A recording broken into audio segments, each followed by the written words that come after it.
Hey guys, welcome back to Phone Tricks.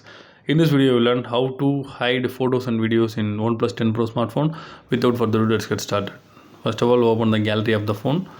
So, if you want to hide this photo, you need to click and hold on that. Now click Set as Private. Now turn on Private Save, then click OK. Now click Agree, then click Enable. Now enter your privacy password. If you come here for the first time, you need to set the privacy password first.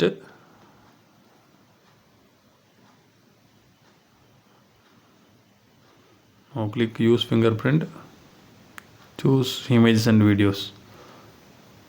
Now click on plus icon. You can see the items. So I will add 2 items and click set as private.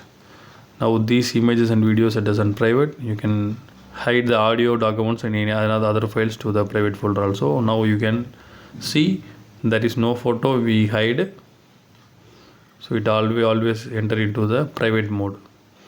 So if you want to access that, you need to click on albums and choose private save. You can verify with your fingerprint. You can access the hide photos and videos. If you want to deselect that, you can select them and click set as public and move to the camera. Now it will come to the gallery. So that's all guys. I hope this video is very useful to you. If you like this video, hit thumbs up and do subscribe our channel for more interesting phone videos. Thank you.